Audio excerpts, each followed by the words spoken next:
video.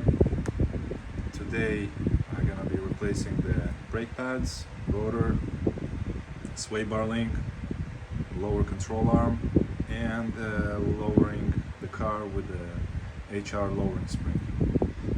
This is 2014 CLS 63. So let's begin with taking everything apart. Should be a fun video. Stay with me. Let me know if you like something or no. Please comment, share. I hope somebody will find it helpful. So first I'm gonna take the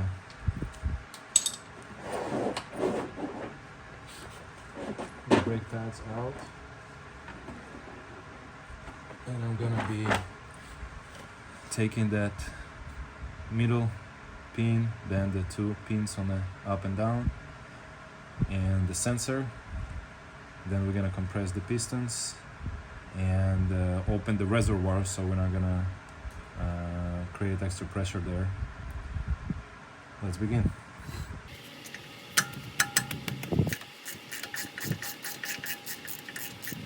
Alright, so the little trick on that, put the socket back and give it a little tap so we can move the pin out. There we go, you see that? Now that pin is loose. I'm using a drain pan under it because of the brake dust, so it won't go all over the floor. Alright, so that's the bolt. Now for those two pins, I'm gonna tape the caliper around just in case. With a little wipe before, so the tape will stick. Now you don't want to hammer them all the way down.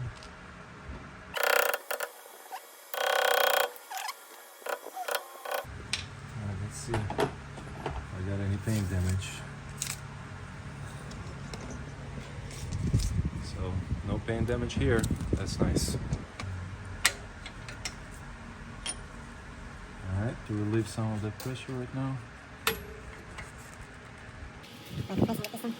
I'm moving a little bit there. There we go.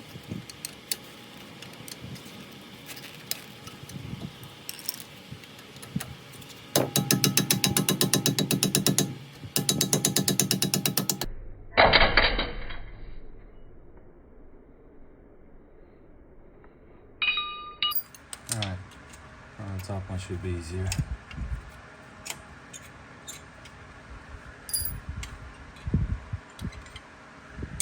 That's the brake sensor. Disconnect it from here. Alright, when you do that, make sure that you don't have oil all the way to the top, because if you do, it will just overspill, and you don't want to have all that cleaning down there for no reason. I'm gonna start with this one.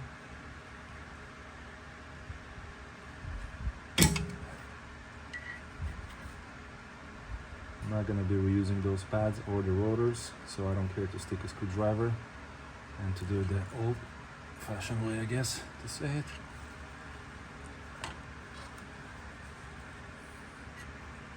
But I do care for the sensor, so, because with the kit that I purchased, the sensor doesn't come, so I have to do it nice and safe, so I can reuse that sensor again.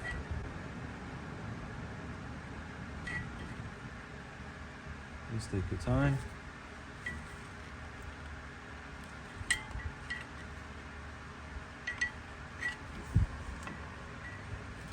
Sometimes when you compress one side, the other side comes out. It's typical. But as long as they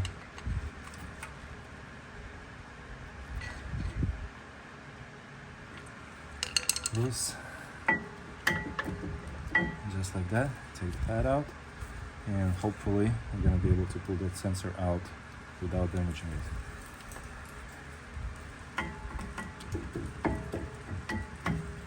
Alright, also pretty worn.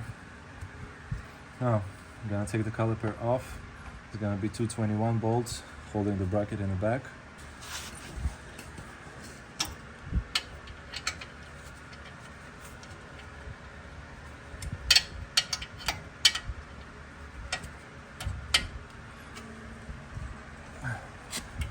Last one.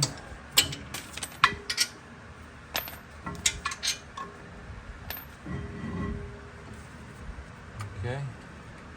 Put it on the side without trying to scratch it. So the two bolts, they basically go through here and they go right over here. Okay. So we're gonna replace both of them. It's gonna be 21 as well. And let's put this. Which is good.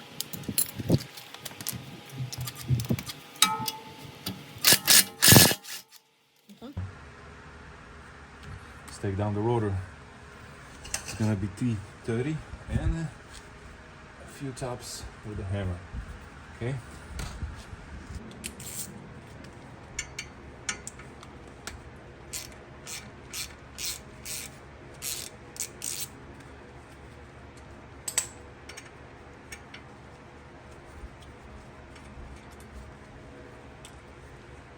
That bolt, the trick with it, make sure that your T is all the way in, because that's very easy to strip it and then it's hard to take it out. All right, it's pretty rusty, so we're gonna need a big hammer to slam it.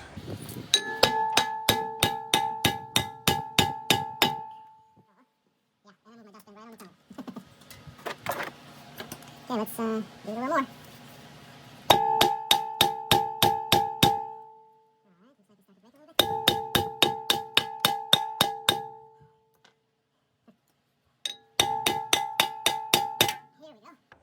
Finally.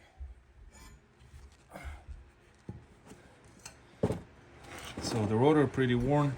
You can see it by those lines, they already start to disappear. And usually some of the rotors will have something like here. I'm not sure if you see it, but right here there's some numbers, and I believe minimum TH. So there is a 33 millimeter. Here we go.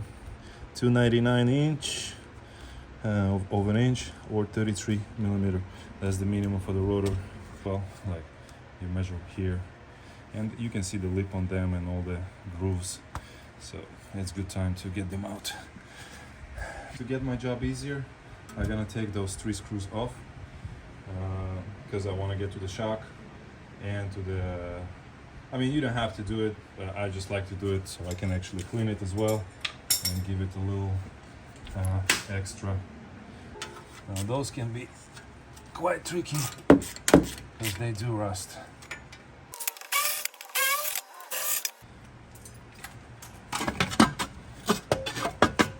Alright, so here we go. Now we have more access to that whole area, okay? And it's gonna be easier to clean it without leaving any rust or metal particles. First I'm gonna take the shock out so I can have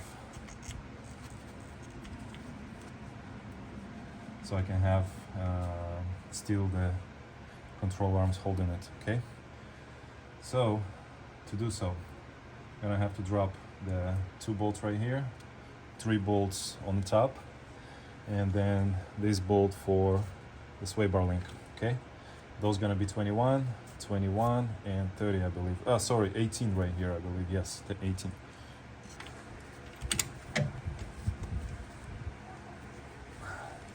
And those are pretty tight.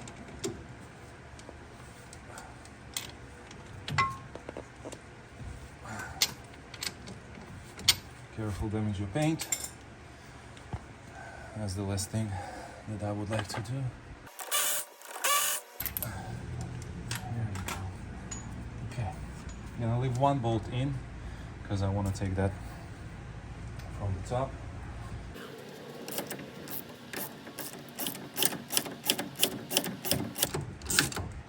Now this sway bar link is not leaking or anything, or the rubber boots are bad. It's just because you buy them in pairs. And I got them from €50. It was a really good deal on them, so I couldn't pass it because one on the driver's side was ripped. It's strangely enough, the control arm on the driver's side was ripped instead of the passenger. This usually will be the passenger most of the time. But passenger side looks all fine, because I have the second one and I'm already going in here. I don't want to do that again, just for that reason, just for the sway bar, opening everything around here. So I'm thinking that's gonna be a good time to get all of it done, okay? Because that's for me. Okay. So got that. Let's disconnect all the wiring from the plastic bracket right here, and there behind it they just kind of clips in. Take the shock wire as well. Now it's gonna be a good idea to hang the caliper on the other side, but it's not gonna be a big issue, I think. Brake line as well. Brake line is a little bit tricky. You have to kind of do it with both hands. Alright, so here we go. All those wirings are loose. And now we're gonna go on the top and drop it from the top, okay? For that, I'm gonna have to rehang the caliper to a different location. Different idea, instead of hanging it, I can just put it back. I think that should be enough. Yeah, so here we go. I'm just gonna put it back, make sure everything is loose. E12.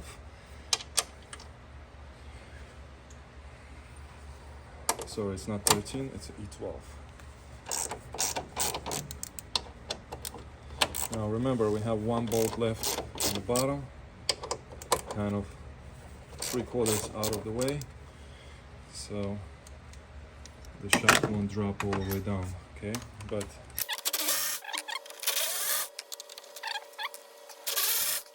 alright, so the shock is all the way down.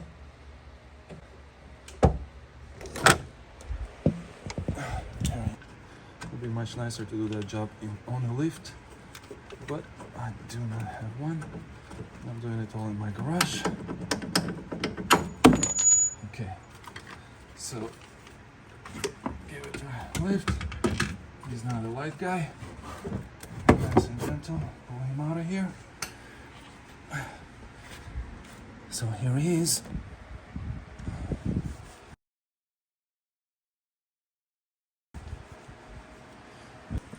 So that's the shock. We're gonna get to it. I'm gonna show you how to compress it, because that spring is wider. HR are much more narrow. So you're gonna need one compressor to take it out and the other compressor to put it back in, because same compressor not gonna work. I've seen a few videos of people doing it with those cheapy compressors from the parts store. They're just not gonna cut it, okay? Promising you. That's not gonna be, because of the bolts. The bolts won't be able to go around the seat or the mount on the top, okay? All right, so I'm gonna get to the shock, I guess, now, and then we're gonna continue with the control arm and the sway bar link, okay? Before we put the shock, but I'm gonna do the compression and everything right now. So this is the kit that I got from Amazon, okay? So it's got 3 sides of the coils that you can compress with that, and we're gonna probably need this and this, okay? Those just won't do it, all right? Because of the size of the bolt. The bolt won't let you to thread properly on each side, you know? And it was just a nightmare to unpress it and compress it with those. But there is a different kit that I can show you as well. Okay. So that compressor will compress it. If you just need to replace the top mount, the bearing, the shock top mount bearing, or the seals and stuff, etc., that will completely do the job. But because of the HR springs, a different size than the factory spring, so you will need to use something like that.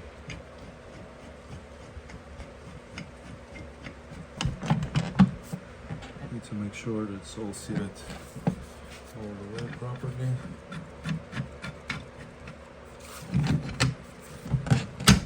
Here we go. That's in.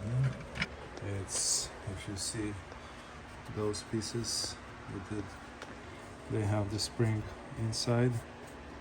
So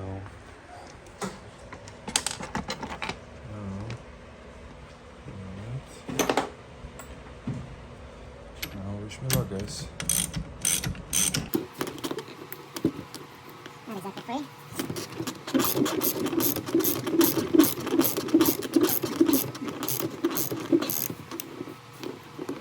I feel like that's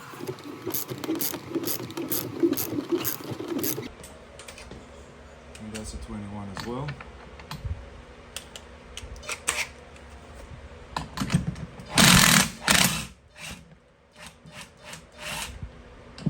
Okay.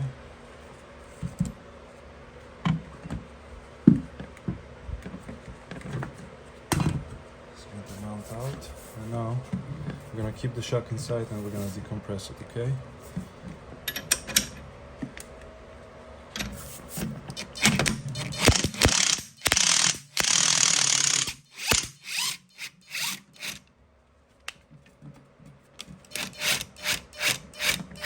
Alright, so the spring is all the way free. Here we go.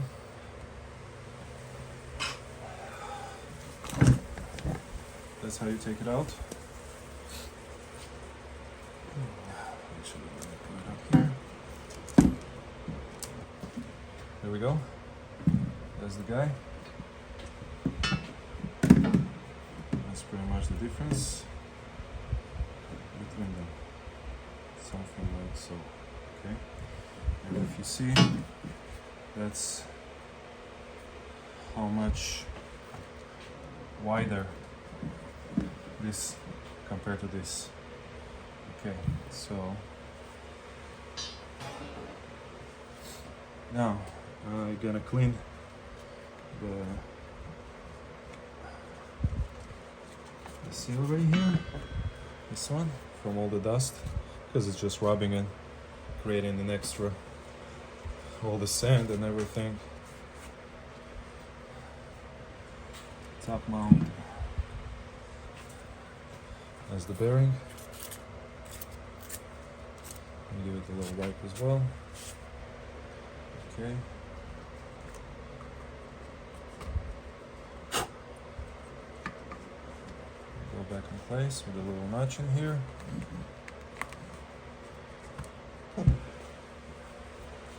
With the writing down. Okay, put in a notch.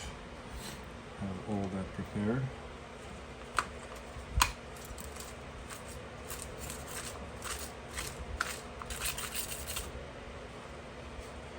Let's see which one's gonna be better for that.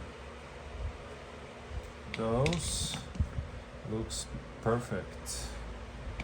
Those looks just perfect, but let's see if the existing one gonna work as well. Now the existing one,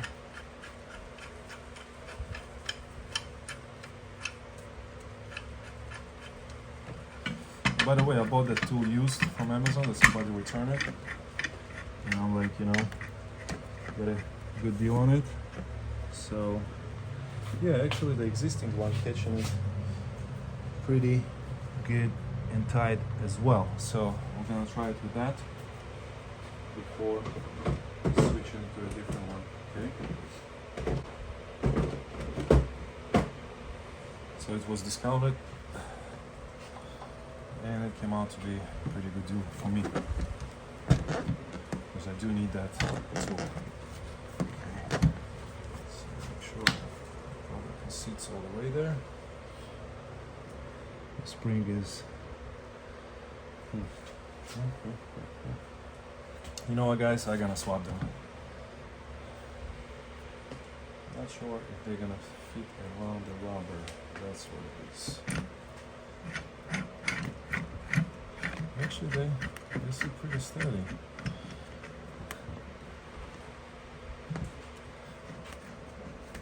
compression is really rough.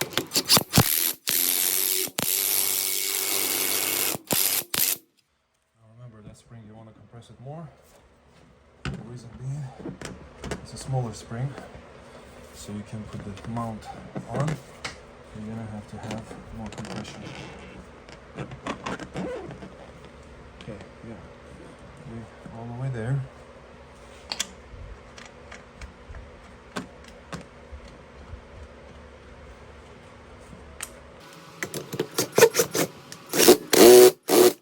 When you're releasing it back, make sure that everything sits properly. If you need to turn it, and turn it.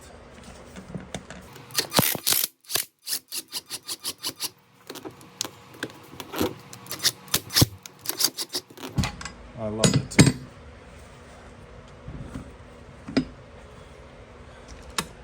So you can see it's fully seated. Okay, it's back on the original spot on the top. Okay, so there we go. Some